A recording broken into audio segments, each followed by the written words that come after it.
زپدې په هغې نه یم د مسجد کا بتخانه ده زپدې په هغې نه یم د مسجد کا بتخانه ده چې جانان پکې اوسېږي هم هغه زما کعبه ده چې جانان پکې اوسېږي هم هغه زما کعبه ده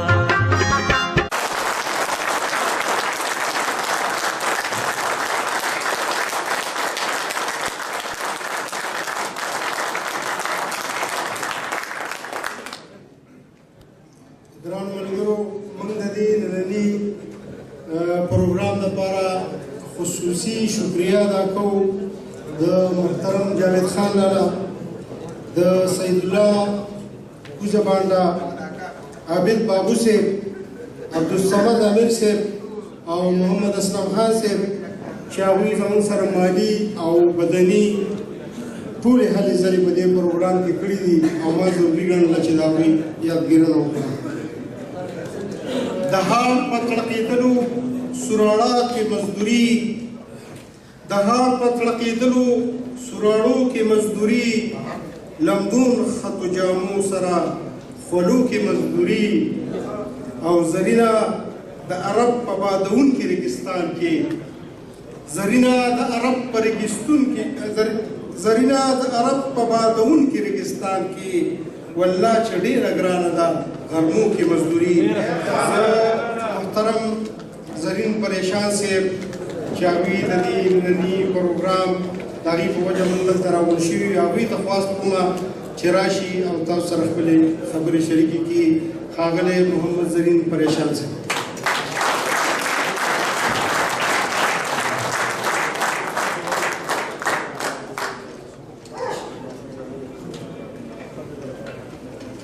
أعوذ بالله من الشيطان الرجيم بسم الله الرحمن الرحيم. صاحب الخير دكتور غلام حیدر صاحب،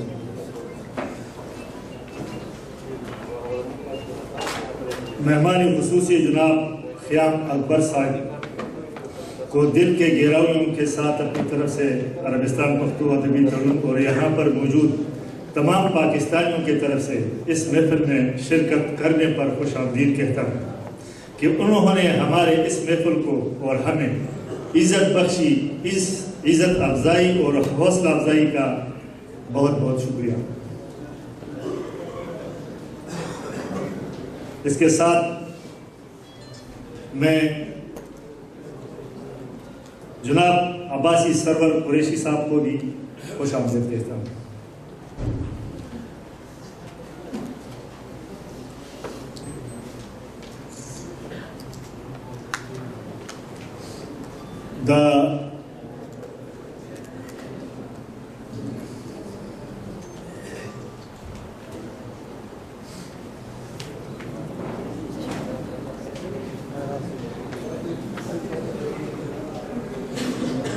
پختون پختو وائی لکی ولی کوي زرینا، پختون پختو وائی لکی ولی کوي زرینا، هم په پختو ژبه کې خاندي په پختو جاړي. زه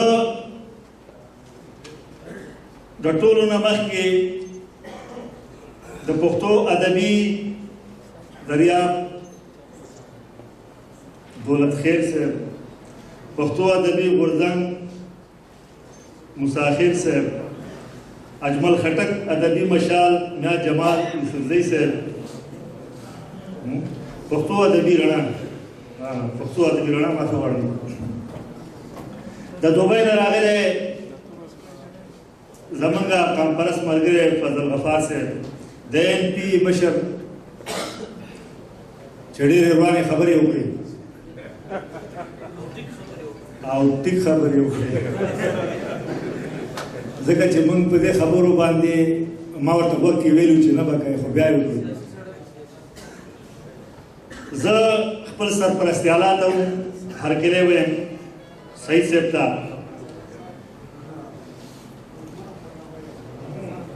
عابد بابو صاحب ته،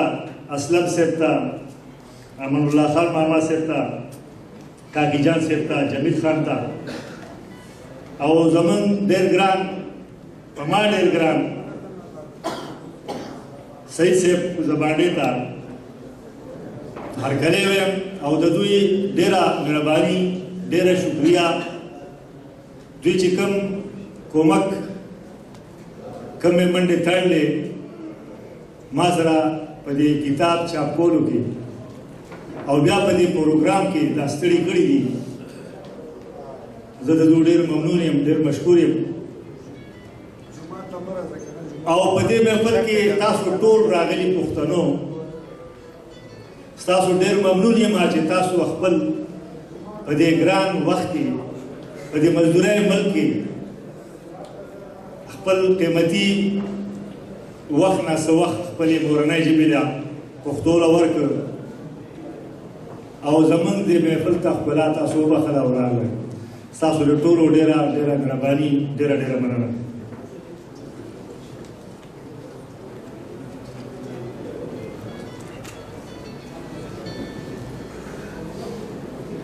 خلکو ځان شته کړی دی پښتو یې روکه کړې ده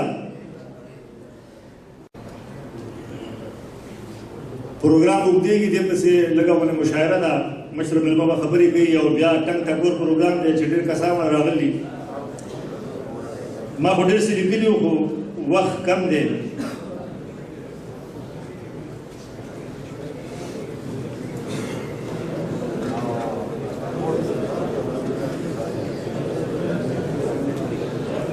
لږه توجه غواړم خبرې لږ چپ شئ ډېره مهرباني به وي ما دا کتاب د دې دا ټایټل چې دی په دې باندې ملالۍ یوسفزۍ ده یو بچی ده ماشومه چې تاسو ټول خبر یې اوس په ډېره هایلایټ شوه خو دا دې باندې تقریبا یو نیم کال مخکې ما یو قطعه لیکلې وه او دا کتاب چې ما چاپ کوو نو د ملالۍ د حملې نه 21 ورځې 21 ورځې مخکې ما چاپ کړ دی په دې کتاب کې دا پیغام ما ورکړ دی چې زمونږ بچی زمونږ بچي علم وکړي د دې په لاس کې قلم دی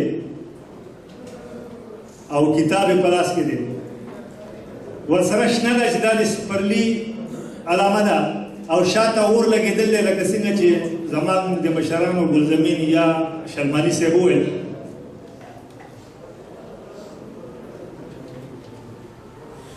او په سر یې د امن کولتره ده چې هغه په لمبو راغستې ده چې موږ امن غواړو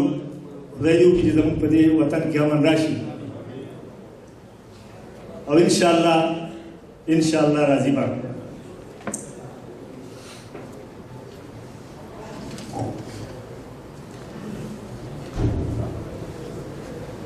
ما ویل دا خاوره بلا نور وینه سو غواړي ما ویل دا خاوره بلا نور وینه سو غواړي دراته په بریتو لاس راښکه څنګه خاموشه شو نو وږم د بارودو تیرازي نو چینې شاړې شوې جنګ اوس په ګودر کې د منګو څنګه خاموشه شو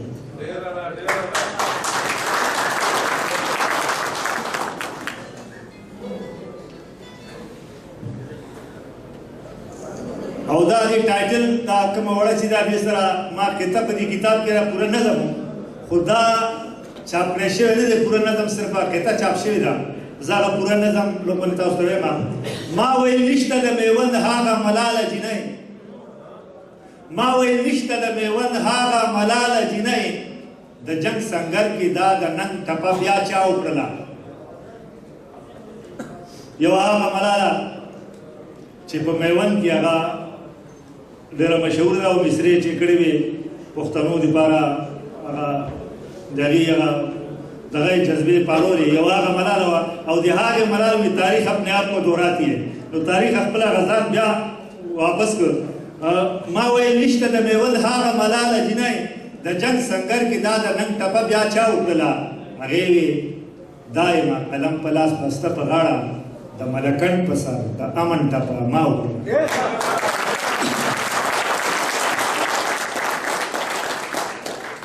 نو ما ویل یا ملالې ته د مرګه نه یېرېږې ما ویل یم لالې ته د مرګ نه یریږې هغې وې مرګ دې په اجل ژوند د ژوندون په امید نو ما وی په تورو بلاګانو ولې ځان ماتوي ما وی په تورو بلاګانو ولې ځان ماتوي هغې ویل چې د یو روم روم سباون په امید نو ما ویل تاله د دې نوي پل د یون حدونه ما ویل تاله د دې نوي پل د یون حدونه د خپل مذهب په بنیادونو کې ساتل پکار دي ما ویل تاله د دې نوي پل د یون حدونه د خپل مذهب په بنیادونو کې ساتل پکار دي هغې ویل زه خو د کوره مدرسې ته ځم هغې ویل زه خو د کوره مدرسې ته ځم علم د پاره کې وي چین ته تلل نو تلل پکار دي نو ما ویل خدای دې په امان لره د سوات ملوکې د دې وطن لوڼه به تل تا باندې فخر کوي هغې ویل راته چې ما لره بس دا پوره ده چا راته وی چې پریشان را باندې فخر کوي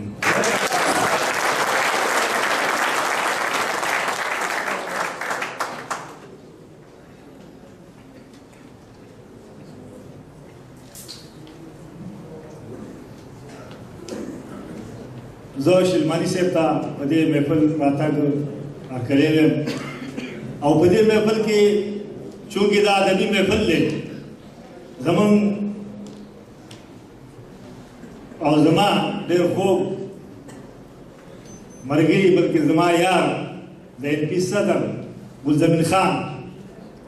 چې کومې خبرې وکړي په ما خو به ښه لګېدلي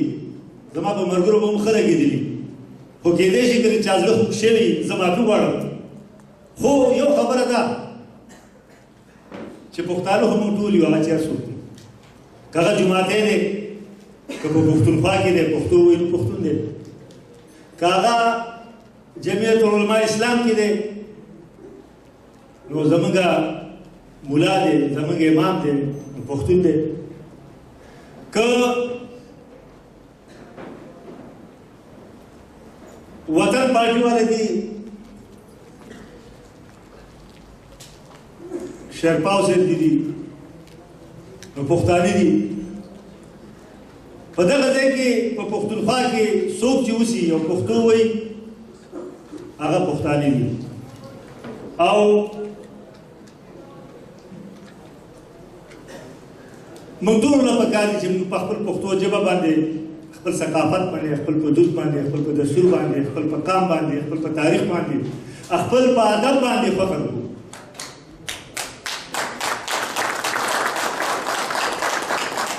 موږ سیاست خپل خپل ځان له وکړو لیکن پښتو زموږ شریکه ده دا زموږ شریکه مور ده او دا به موږ شریکه پالو دوی د ازارې خبره کړې وه حقیقت دی چې بټګرام یو داسې علاقه ده اوس خو پکې تورګر هم ذله شوه چې هلته پښتو صرف په بټګرام کې ده نوره هزاره چې ده هلته هم شته پښتو کومه چې پکلی ده میدان فکر چې ورته وایي په دې کې هم پښتو شته خو نوره انکو ده او موږ په داسې ځای کې ژوند کړی دی چې ټولې واګې د هغې لاس کې وي تعلیم هغې کړی و تجارت ته هغې لاس کې و افسران موږ باندې هغوی استادان زموږ هغوی وو نو موږ په یو داسې ځای کې شاعري کړې ده چې یو غاړه نه موږ ته کوهستان و هغوی کوهستاني ویل او بلې غاړې ته هزاره و هغې هندو ویل ده خو موږ پکې پښتو ژوندی ساتل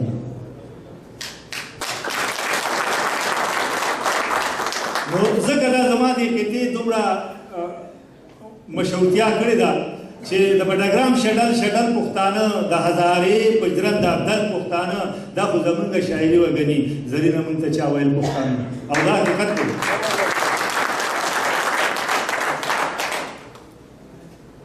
زه شلماني صاحب ته دا یو کتاب وایم د صوبې هزارې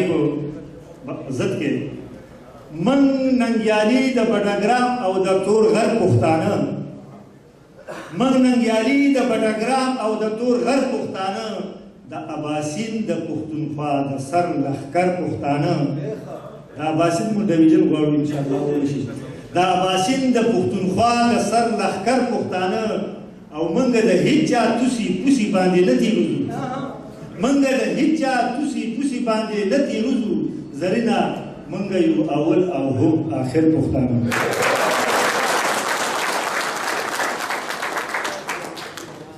زمارونو زه ستاسو وخت ډېر نه اخلم مشر مېلمه راځي هغه خبرې کوي ورپسې یو لنډه غونډه مشاعره ده یو درې څلور شاعران که تاسو غواړئ وکړو بیا ټنګ ټکور دی زه ستاسو ډېره مننه کوم ډېر مشکور یم چې تاسو دلته موږ له راغلي یئ دا پروګرام په تاسو اخیسته شوی دی او دغه شان دي دا پروګرامونه به تاسو اخیسته کوئ ځکه چې پښتو ما مخکې وویل چې پښتو چې دا زموږ د ټولو شریکه ده دا د زرین پریشان یوازې نه ده او نه د ګلزمین سعید ده دا د هر پښتون په دې باندې حق دی او هر پښتون له پکار ده چې هغه پښتو زده کړي هغه پښتو ولیکي هغه پښتو ووایي هغه پښتو وکړي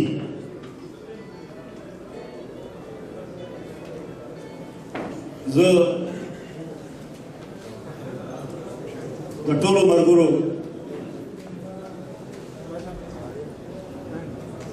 د ټولو مینوالو ډېر ممنون یم بیا شکریه ادا کوم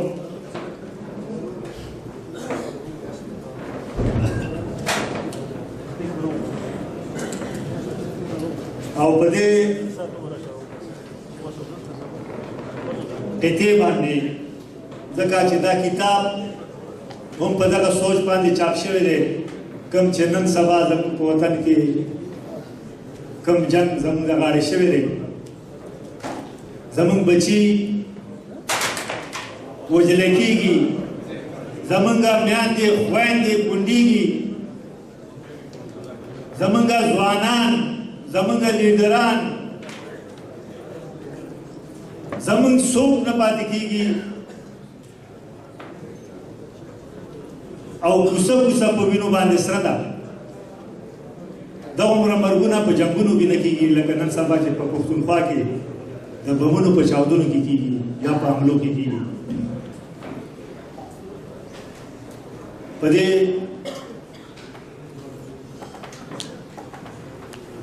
قطعې باندې خپل دا خبرې ختموم د ترهګرو ځانمرګي بریدونه د ترهګرو ځانمرګي بریدونه غیر انساني غیر مذهبي بریدونه او ملا خاموش ته فتوی نه لګوي ملا خاموش ته فتوی نه لګوي کوي په چڼو خونړي بریدونه والسلام